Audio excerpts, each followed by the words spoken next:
it's confidence. Without confidence, how do you move forward?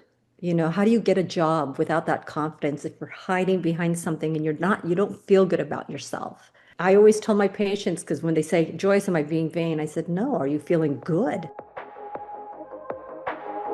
Welcome to the Beauty Talk podcast, where we feature how the best medical practitioners help their patients to look better, younger, and healthier. Now, enjoy the show, and here's your host. Daniel Gao here. I'm the host of Beauty Talk. We feature the top medical practitioners in health and beauty, both inside and out. I have Joyce Solar of Southern Oregon Medical Aesthetics, or SOMA for short. She's been an RN for 40 years, in the field of aesthetics for over 30 years, and her husband founded SOMA back in 2015. She prioritizes in her life God, family, and work, which has been a guiding light reflected in the practice. Her daughter, Amanda, is also involved in the practice as well. So Joyce, welcome and glad to have you here.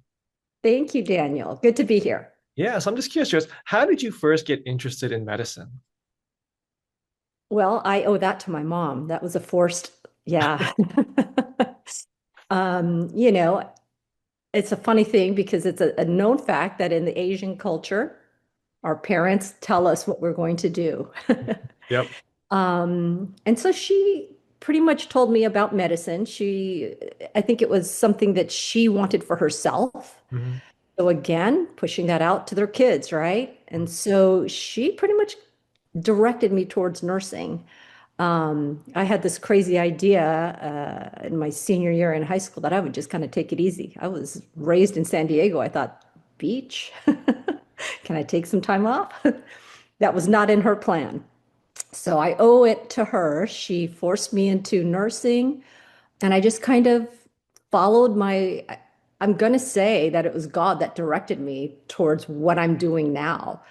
I tried different fields in nursing and ultimately landed in private practice in plastics in San Diego. Mhm. Worked for some prominent surgeons and found my passion. That's what I wanted to do. But in the midst of all of that, children came into play. Mm. And so moving out of California into Oregon gave me the idea of, hey, I could do this on my own. Got it. And so you getting involved in plastics in San Diego, was that kind of the transition into getting into aesthetics? That's what kind of drove you into the aesthetic industry? Yes. So surgery is fantastic. I love it. I do miss it at times. But it was in that space where Botox came into my life. When a surgeon brought Botox into the office, it was like, what is this thing? And it was non-invasive, easy to do. And honestly, trying to figure out how to use it kind of made me use like critical thinking. It's like, this is more than just getting rid of frown lines. So it was fascinating. Mhm. At that time as well, collagen was being used, bovine collagen, allografts, et cetera, for lip filler, which I thought was still kind of invasive, but again, fascinating. We can actually alter, enhance the face and the appearance. So, of course, that opened my eyes as well. Okay. And so now that you have this practice, Soma, what would you say are some of the most common treatments that your clients and then your patients come to you for? I think that still the number one treatment is Botox. Mhm. People are wanting to look better, slow down the aging process. Botox is still the number one get in our office, um, followed by lip filler. And I will say that lip filler in particular is an art. The technique of lip filler has changed dramatically over the years. We're learning more about the rheology of the different gels that we use to inject. And I will say that I'm really excited now at this time because people are choosing to be more natural. Mhm. It was really difficult back in the day when they were looking for the really big lips, um, which was pushed in social media, of course. Uh, Now the natural look is in, and I couldn't be happier. What do you think's been has been fueling that? Because I've been hearing the same thing for across the whole country. A lot of different providers saying that, oh, everyone wants more natural look. They don't want the overdone look. They don't want the big lips anymore. What do you think's been really fueling that? I think initially when they saw celebrities with the big lips, that was the problem. The young celebrities wanted these ginormous lips. And so, of course, the generation that we're treating now saw that as beautiful, or that's what everybody wants to look like. Well, when you keep looking at them and they keep becoming more and more distorted, people then started looking and saying, you know what? That doesn't look so good. Why are her lips sticking out of her face? When you're looking at a profile, why is there a shade being formed under her lips? And so I think people are waking up and seeing that the more natural, enhanced look is by far more beautiful. Mhm. Yeah, I would agree with you. I think that's kind of the people. It sounds like people want to look their best self without people knowing that they had any type of work done. Is that kind of in line with what you were thinking? I'm thinking that, yes, just in our practice, especially, we tell them how beautiful they are. It's like we don't want you to look like so and so. We want you to look like you. Let's just make things a little, more enhanced, but not distorted. Okay. And then you were mentioning earlier, Joyce, as far as uh, things have really changed as far as the lip fillers go. Is that really going to be because of the product? Like, are the products getting better? Like, they using different types of lip fillers or different types of, are they making it differently? Or is it the technique? Like you're learning kind of new ways of applying the technique for a lip filler, so it's better, or is it a mixture of both? It's the combination of both, but I'll say in the beginning of medical aesthetics, I mean, honestly, there was allografts, there was bovine collagen, human collagen. Oh, and I want to say, I mean, some people are doing PRP, but that was it. Your choice wasn't, there was not much of a choice. So the techniques, there wasn't enough opportunity to create new techniques with the stuff that you had in your hand. When HA came into hyaluronic filler, hyaluronic acid filler came into the picture, then Galderma, who makes Restylane, they were one of the first ones, started researching all the different rheologies. How can we make this better? How, because the lips are different feeling than the cheeks, than the, you know. And so they actually started looking into that. The birth of hyaluronic acid fillers, we went from one to, I think we're well over 25 now. There's a lot. And so the choices are vast. So the techniques have to improve. And honestly, in the field of aesthetics, it's trial and error. Yeah, it's like a human experiment, if you will. Yeah. It really is. Interesting. I've never heard of it be explained that way. But I guess it's true because I mean everyone's going to react differently, and then everyone has different techniques. So you have to find the one. Everyone has techniques. Everybody has different lips. The way they take take the product in. It's the grand experiment. Doing it safely, of course. Yeah. I think that's the whole thing with aesthetics as well. Back in the day, you took a weekend course and then you were thrown out into the field. Mhm. Figure it out. Now, I'm so happy to hear and say that we have so many training experiences. We have opportunities internationally. People are really standing up and trying to figure out how to make it more standard, not so much Wild West. Yeah. And I think with the advent of internet, Zoom, all these things, we're becoming more internationally trained, which is fantastic. Okay. And so when people are looking for a practice, then, because you kind of mentioned that there's people have different techniques, Mm. some may be better trained than others. What are some of the telltale signs that a consumer needs to be aware of when they are looking like you need to be aware of is the product that they're using good? Um, how long have they been in the industry for, if they went to a certain training course. Like, so I'm sure people might be in the industry for a long time, would be like, oh, I've been in medicine for a long time, but they just started injecting a week ago. So, what are some of those kind of telltale signs that people need to be aware of, or just things that they should be asking questions about when they go look for a provider? First of all, credentialing. Every state has their own laws, their rules, but it should be a medical professional that you are seeing, a nurse, a physician, and in particular with nursing, people have to understand that there are different levels of nursing as well.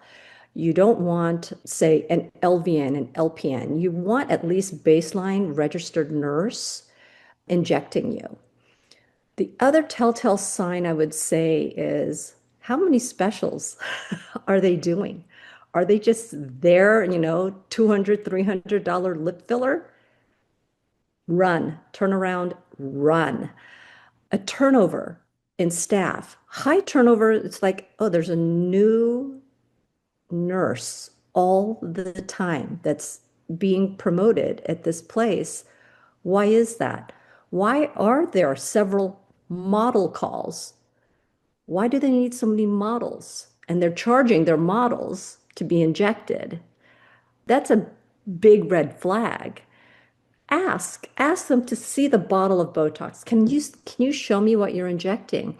Can you show me the box that is still sealed of the filler that is being injected? That's important. As far as the education or the training of the staff, that's huge. If they're just going to one class and then calling a model call, like I said, the grand experiment, and they're just trying you out with a new injector, you need to ask questions, dive into that a little bit more. That's great advice. I want to dive into the product that they're using, because you mentioned that, hey, show me the product. Is it in the case? Is it still sealed? What are some other areas that they may want to be aware of? Obviously, like it being sealed. I think I've heard before that for like Botox, it should be cold or it should be refrigerated. Like, are there kind of small things like that that they should be aware of, or like, hey, is there like a label with a name on it? Like, what are some of those small, not minute differences, but like some of those things that's kind of like, again, the telltale signs, like, hey, if this isn't here, it seems small, but it's really important. Yeah, the consumer needs to do some homework. That's for sure. Because Botox, for instance, it's really rough. I feel for the consumer because nowadays people are bringing things over from across the borders. They look legit. Mhm. That's where you really have to do your homework in finding out about the facility, the clinic you're going to, how long they've been in practice.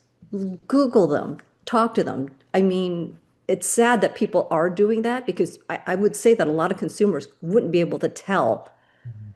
fake Botox. And because, again, with the rapidly growing industry, there's more than just Botox. There's five, six, seven different types of neuromodulators.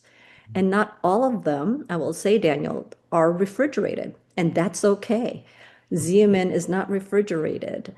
Daxify is not refrigerated. And so going by that, you wouldn't know, but you do have to do homework. And I think trusting the injector and finding more about the clinic, the turnover in terms of who's injecting. Is it a new nurse all the time? What's going on there? And the big thing is, how are they able to do so many specials?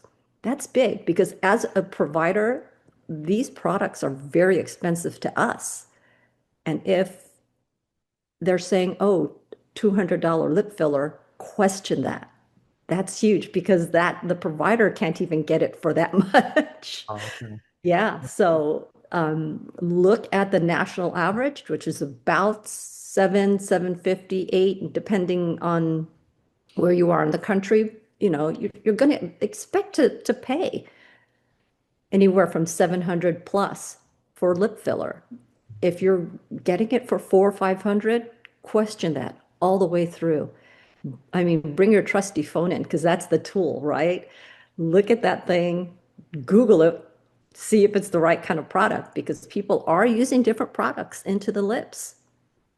Okay, so price being one of those telltale signs, probably one of the biggest red flags that if it's way under, then there's something wrong. Mhm. 'Cause I mean, there's a lot of bad actors out there as far as ones that's doing this in their garage or in their backyard, and then it's like, hey, we're doing Botox for $2 a unit, and hey, it's a special deal. Like people Right. look at the price point, but and I've just heard so many stories about where people come in to your practice, you give them a price like, oh, I can get that much cheaper down the road. They go to that other place, they mess it up, and they have to come back to you so that you can undo it and then do it right like it should be. So they actually spend a lot more trying to be cheap. Is that something that that you've also seen within your practice, situations like that happening? 100%. I even asked Amanda, I said, when did we become the fix-it clinic? Everybody's coming to fix what has been broken. And back in the day, it wasn't like that. But now with so many injectors out there that and consumers are price chasing. It's like, really? You would go to a cheap place for your face? That's crazy to me. Yeah. This is still medicine. Mhm. And find out who is injecting. You can find out. You can actually Google their name. You can look on the board of registered nursing or the board of medicine and find out if they really do have a license because there are people out there that are injecting that should not be injecting. Okay, so it's good to know. So you need to be aware of that. Need to do the research. Now, Absolutely. I'm curious if I want to shift tracks a little bit. Well, when someone comes into your practice, what's your process for, or how do you approach educating them really on the benefits? So I'm sure people come in and they think they need one thing when they really need another one, or they come in with just with an idea that they're like, oh, this is what is going to be the best for me, but it's not. So how do you approach the educational part of it, making sure that your clients, your patients really get what is needed and explain to them, hey, this is all the pros and this is all the cons that go along with it. Okay. So it all starts with a consultation, and that's why we push for consultations in our office. A lot of patients want all the information on the phone. It's too much information to give you on the phone. I love it when they sit there and they say, so I need Botox in my lips. I'm like, do you? That's not going to immobilize your lips, defunction it's not going to give you the filler that you want. So there's a lot of misnomer. They don't understand what Botox and filler, et cetera, is. So we always push for a consultation. At the consultation process, we first ask them what is it that they're wanting? What is their desires? What is bothering you about your face? So usually they'll say, oh, it's this thing right here. I just need to fill it.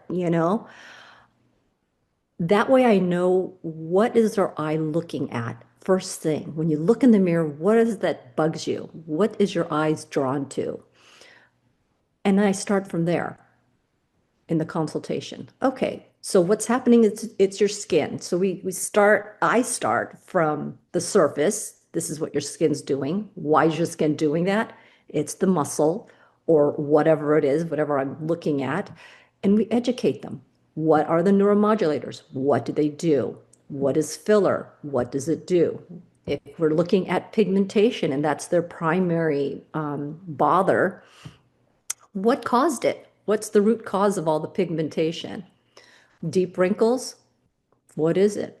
I love it when we do a health history and they're like, just fix this. And they'll say, well, I smoke 2 packs of cigarettes a day. I'm like, oh, you and I are going to be best friends because you're going to be here forever. If you don't stop smoking, you're going to be here all the time. And we go through that. They're smokers and they're runners. Love that because then they're out in the sun. Oh, I don't believe in sunscreen, they'll say to us. And so it is a deep conversation. And so we reveal all the different things that we do have in our clinic to help them. What do the energy-based machines, devices do? What can we help them with? They'll often bring up different procedures or treatments that they've heard of because everybody Googles everything. And we kind of go into that as well. Where does that fit into the treatment plan? What can we add to that? Or what are they getting from other clinics? Can we add to that? Can we make that better? Or, oh, you've got somebody that's doing a great job. Is there something else we can do? But it's a lot of education. And it doesn't stop there. Even when they come in for the treatment, education Mhm. all the time. Okay. Now, when it comes to misconceptions and myths, I'm sure that kind of this kind of ties into the education part. People coming in, like you mentioned, I want Botox in my lips. What are some of the most common misconceptions or myths that you hear from your clients and from your patients? That SPF, that sunscreen causes cancer. Hmm.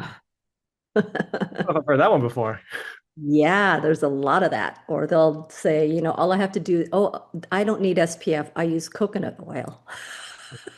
Okay. Really? So you're putting oil on your face and you're going out into the sun and enhancing more of the UV. Yeah, that's a huge misnomer when we talk about SPF. There's so many different SPF products out there. Your likelihood of getting cancer from your SPF versus hanging out in the sun and baking, I mean, come on. Mhm. Let's think about that. Yeah. Um, yeah, Okay. that's a big one. Okay. So is the SPF causing cancer or oiling yourself up and going in the sun? Yeah, let's figure that one out. And we talk about that as well. And also just understanding there's different types of SPF out there. Mhm. It's not the way it used to be when we were young, where you had maybe two products out there to try. You either had to put the zinc on your nose and you walked around with a white nose, um, or you had, I mean, I remember growing up, it was, what was it called? Copper tone with Mhm. the SPF of 5, which is nothing. You That's want more it to peace of burn. mind, isn't it? Right? Yeah. So yeah, and we just educate them. Look, you don't have to use the products that we have in the office, but these are the ones I've tried that I like, that's usable, and makeup friendly.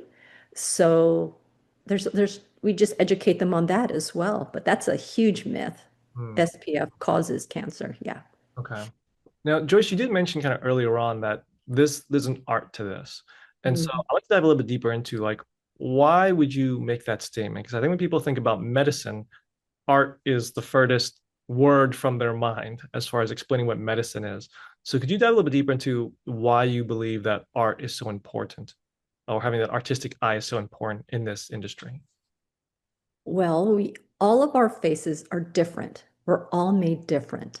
So if you're looking at the dimensions, the width of the eyes, the width of the nares, the lips, how tall are the lips? What ethnicity are they? There's an art to it. It's not one size fits all. You can't shove a full syringe on everybody's lips. It just doesn't look right. You need to use your artistic eye, and that's the part that people need, that consumers also need to figure out. Does your injector have an artistic eye? Or are they always putting the same stuff in the same place on every single patient?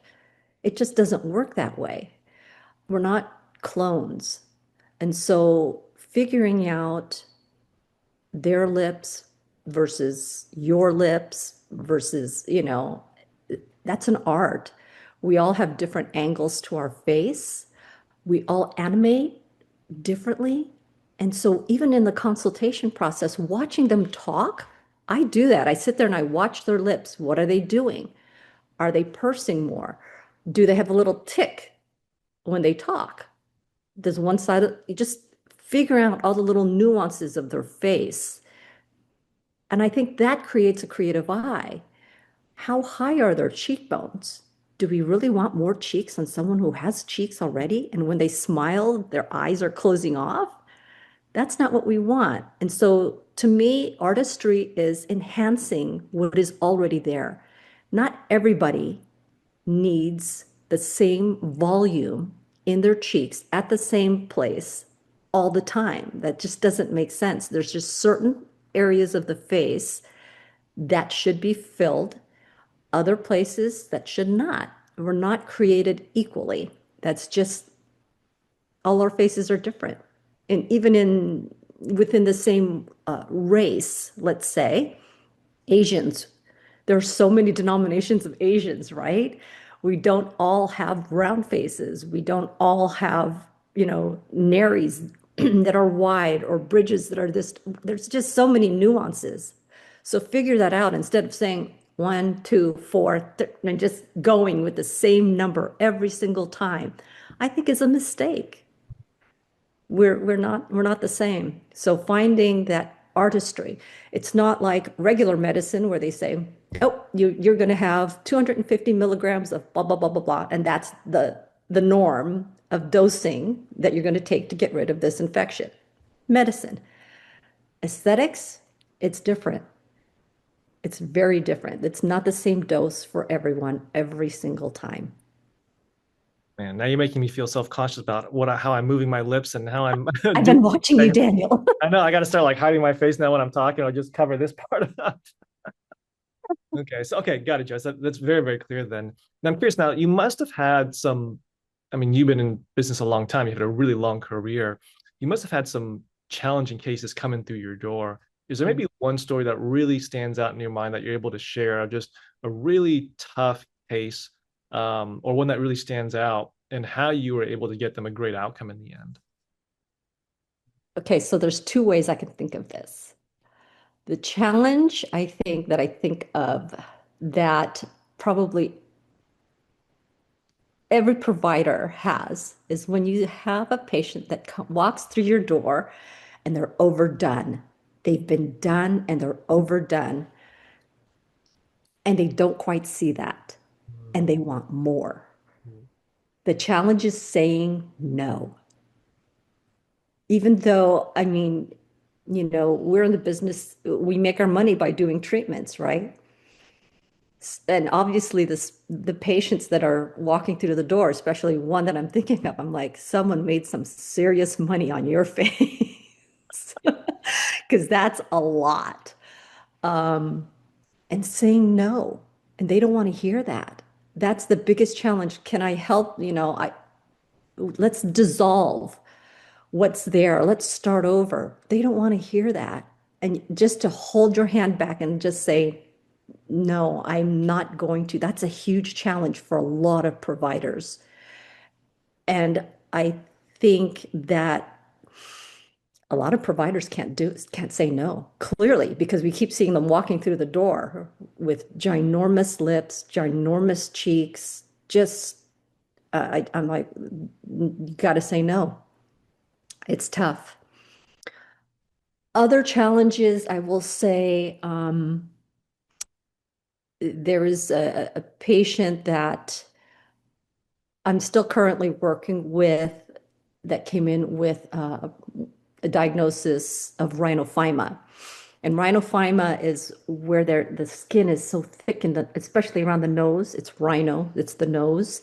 So overactive sweat glands in there. And so it's thick and it, without treatment, becomes distorted. The first one I saw is from Dr. Pimple Popper. That's where I recognized it, and I thought, "Oh my goodness, this is rhinophyma, and it's just starting, and no one can help her. No one would touch it. And the patient was just crushed, heartbroken, just depressed about the whole thing. The treatment for that is it's long, it's aside from surgery. And I told her that, and I said surgeries, and she says no, I can't afford it, I can't do that, I don't want that, even though that's the best outcome would be to go get surgery and get it taken care of. Yeah. um, Laser is one of my favorite things to do. And so I knew that, using a CO2 laser, fractionated CO2, would help her with this. And so treating her, and every time she comes to the door, I'm super happy. I'm super happy to help her with that. She's a different person now. Now that we have this thing under control, Amanda and Philip and myself, Dr. Beatty, Philip and Dr. Beatty are my medical directors. And so they know what we're up against with this. So treating her orally, as well as topical medication and the laser, she's a different person. She used to wear the thickest makeup, Daniel, coming in, and then now, mm-mm. and she's smiling ear to ear. That warms my heart. That makes, I mean, just that case alone makes me happy. It's like, okay, I am doing the right thing here. This is my passion. It's not, it's beyond Botox. No, it's amazing. It's amazing. Yeah. And when I hear stories like this, I think this is really what the aesthetics industry is about. It's about Yes. helping people feel just in some situations just normal. Like they just want to feel normal or they just want to feel their best self. It's never about the vanity. It's never about, oh, I want to look much more beautiful than everyone else. It's just I want to be the best version of myself.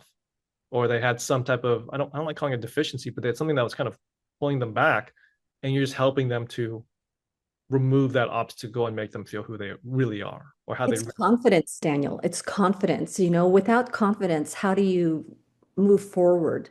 How do you get a job without that confidence if you're hiding behind something and you don't feel good about yourself? I always tell my patients, because when they say, Joyce, am I being vain? I said, no, are you feeling good? That's what you're going to ask yourself. Do you feel good about you? Because when you do feel good about yourself, you're able to give yourself to others. It's when you're not feeling great, you can't share anything. It's so hard to help others.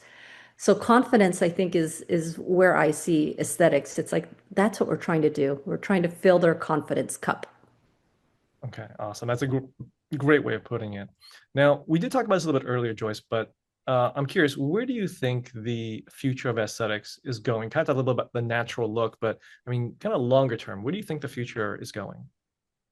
It's fun to watch, Daniel, because I feel like we're making our head is going towards holistic almost because bioregenerative medicine is now coming in the forefront with aesthetics. We're not just Botox and filler. Now we're looking into biostimulators. Those have been around for a while, but now more research is being done. We have more patients that we're looking at saying, hey, that really did work. Calcium hydroxyapatite, which is Radiesse made by MERS, huge, huge steps toward looking more natural. Polylactic acids, and they all stimulate collagen. That's, when they say, what's the fountain of youth? It's collagen. How can we stimulate our collagen? Without it, our skin becomes thin, laxity happens, it's aging. So collagen is the ticket. How can we get that going? So biostimulators, bioregeneration, even energy-based devices, instead of just putting filler into your face and stretching the skin and increasing volume year after year after year, what can we do? Even threads. Threads are a big part of aesthetics now because what does it do? It actually stimulates. It stimulates collagen to grow along the threads that you're putting into the face, into the skin. So that's very exciting part of our field now. And you'll hear more and more about that. We always look, it's fun to watch aesthetics because we look to Korea, to Europe. What are they doing? They're to me, it's like that's where everything grows. It's there. They're able to try new things out and then bring it to us, and we figure it out in our FDA world in the States. Got it. And when it comes to your practice, Soma, what is your vision for Soma? Hmm. I'm growing my vision, and that's Amanda. Personally, personally speaking, that's my retirement ticket. There you go. Pass it on to the younger generation. Make them do all the work. That's right. I'm fortunate enough to have someone like Amanda um, that will be there to continue to grow Soma. We think very much alike into research-based science in aesthetics, always doing things safely, looking out to see. We look at other leaders in our industry, Lori Robertson, Gideon Kwok, Nicola Lowry, all of them. They're out there finding new things for us. We look to them. And then when they say something, it's like, okay, time to dig. What is it about what they're doing or what they're seeing or what they've seen internationally that we can use in our practice? We want to keep our patients safe. We're in a small town of Grants Pass. We want to do what's safe here. We have to take care of our community because this is it. This is what we have. So I know Amanda, and I feel good about having Amanda take over Soma because I know she's going to do right by the community. She'll always practice safely, and look to what's best out there, not to what's popular. It's what's best. What's the safe way to get our patients the results that they want? Sounds like there's a bright future ahead. I think so. Okay, well, Joyce, I have one last question for you. But before I ask it, I do want to point people to your website at somedicalaesthetics.com. Now, Thank you. last question is, what does beauty mean to you? Mm. I think I kind of covered it a little bit with the word confidence. If you can fill your confidence cup, because everyone's beautiful. I see hundreds of patients a month, and they're all beautiful. And it's just filling their confidence cup. Because once you give them that confidence, the beauty that they have within already glows and grows. That's beauty. It's feeling good about yourself because once you do that, people see that. Your reflection is out there and you're showing it to someone else and they see it. And I think that that's important. Confidence. Awesome. Well, there you have it. Joyce sharing her expertise. So, Joyce, Thanks. where can people contact you and your practice? Our number is 541-472-3223. Make it easy. It's face. 3223 is face. Oh, there you go. That is easy. Of course, our website that you talked about. Yep. And you can always see us on Instagram at Soma_GP. And I hope to see a lot of you there. Okay. Well, Joyce, this was amazing. Great having you here. Thank you for sharing. And this is just awesome. Thank you. Thank you so much, Daniel. I enjoyed that. Thanks for listening to the Beauty Talk podcast. Any questions, please contact the practice directly with the contact information provided during the show. We'll see you again next time. Bye for now.